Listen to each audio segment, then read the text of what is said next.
Hello everyone, and welcome to another Pokemon 2019 episode review. This time, episode 22. Well, this episode spoiled us all. Move over Ash Greninja, move over potential Lucario, move over Dragonite and Gengar, move over hypothetical Inteleon and Rillaboom. No, we have someone else in mind for the new powerhouse of Ash's team in this generation of Pokemon. That's right, we were so spoiled in advance. Welcome to when you actually join the team, Ash Beautifly. I wonder if this thing is going to have some ridiculously powerful ability to help it become Ash's new powerhouse. Oh, and Rotom Drone, move over because now we have Helicopter Pikachu. Great for when you need your Pikachu to fly over a massive gorge or canyon to get to you. Okay. Just all joking aside, let's get into the actual episode review. I know, right? You mean the previous bit wasn't part of the actual review? Crazy, I know. Anyway, Ash and Go are on a train to reach Little Root Town because apparently Hoenn is landlocked with Hoenn or something.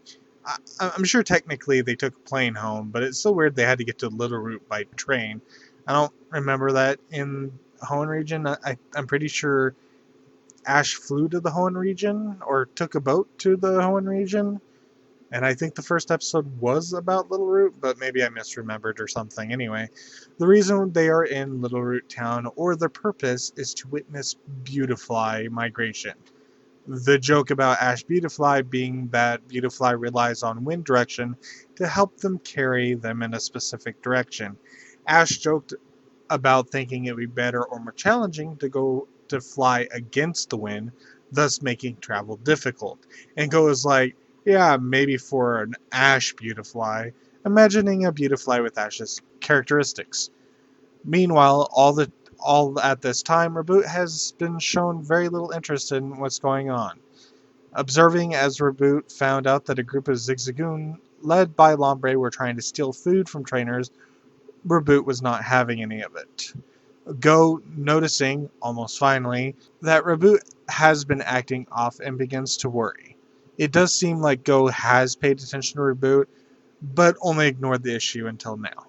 Meanwhile, Raboot gets hungry one day and Go buys a lot of apples, which everyone thinks is because Raboot has a huge appetite. Go wants an apple, but Raboot is not having any of it and just ignores Go. Later on in a night, Raboot leaves the room and goes somewhere, only for Go to notice when it comes back. Then, of course, the next night, Go is more alert and goes after Raboot to only lose track of Raboot. Then during one day, I know the synopsis is out of order and everything, but I just wanted to put those together because it makes sense. But anyway, then one day they go to a bunch of Silcoon and see them evolving into Beautifly, hence the Beautifly migration. Then that night, Go, with Ash's help, go after Raboot to see where it's going. Then we see Raboot dancing, then there's a dance-off with some Loudred.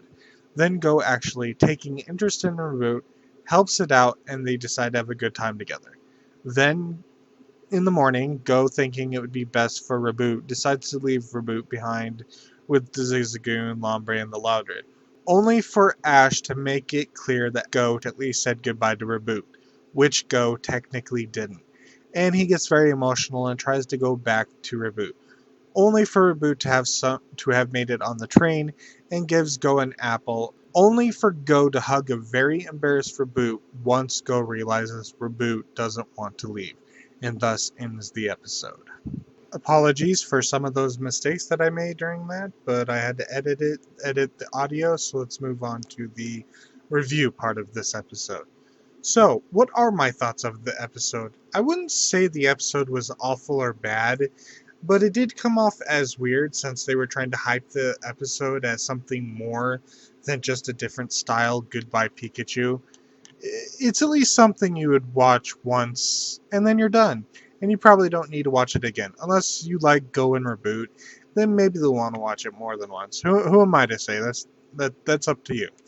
Anyway, to the bulk of the point of this episode. Does this episode resolve my issues that I had with the 17th episode of the series? Remember how I said I disliked Go and how he treated Score Bunny? Does this episode really resolve any of my issues of that episode? I'd say yes and no. No, because Go's sudden desire to help Raboot and even thinking it was better off in Hoenn felt kind of sudden. It's almost like something he should have done sooner or cared about sooner, not simply just because he started noticing Raboot not being interested, or at least actually caring about that now as opposed to the earlier episodes. But hey, Raboot seems to want to stay with Go, so there's that. And that did resolve some of their issues that they had with each other.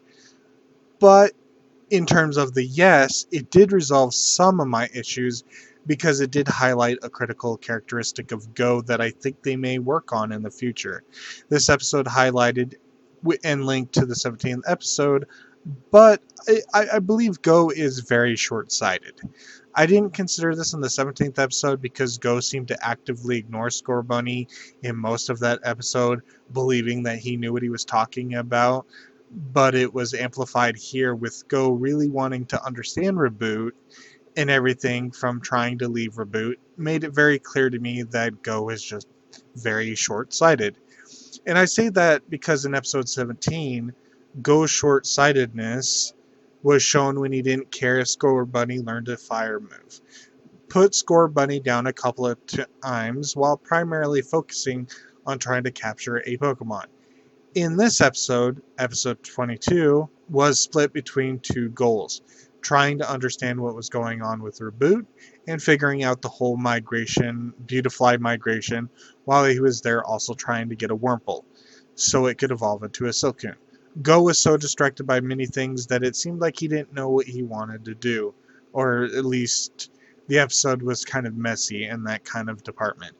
And of course, some short-sightedness of Go seemingly making the Raboot situation all about him, while not really caring about Raboot until the dance-off. Like, Raboot was just upset, like saying, "Why do you hate me?" Not really paying much attention to what Raboot was feeling, how it was feeling. It was just more about him. The short-sightedness was also shown when Go decided to leave Raboot. This was apparent when Ash wasn't exactly thrilled about Go leaving Raboot behind, wanting to make sure that Go at least said goodbye to Raboot. Probably a reference to Ash not happy when a trainer abandons their Pokemon. This clicked in Go's mind, and we got the emotional reaction from Go, and then Raboot showed up. Go was too focused on trying to make Raboot happy, so to speak. He didn't realize he was doing it in the wrong way. Likewise, in the 17th episode, he was trying too hard to focus on Score Bunny, on what Score Bunny could do, while putting Score Bunny down for not being able to do other things that Score Bunny didn't know how to do. So the short-sightedness was really clear there. This short-sightedness, this inability to look at the whole picture or the bigger picture, unless it's relevant to me apparently, is what I hope they will work on with Go in the future, so that he can potentially grow a deeper bond with his Pokemon outside of just a numbered capture for him. Oh, got another Pokemon. But we'll just have to see what happens from here. So that's pretty much my review, since nothing will really be happening for a while because of all the crazy stuff going on in the world. With everything shutting down to the pandemic, it may be a while before I review another Pokemon 2019 episode. However, what you can look forward to are my thoughts of the series overall, speculation videos, and theory videos, and a discussion of the upcoming episodes that we know of, which will hopefully air sooner rather than later. But as of now, we have no idea of what's going to happen. So anyway, thank you for watching. I'll see you in the next video. Goodbye.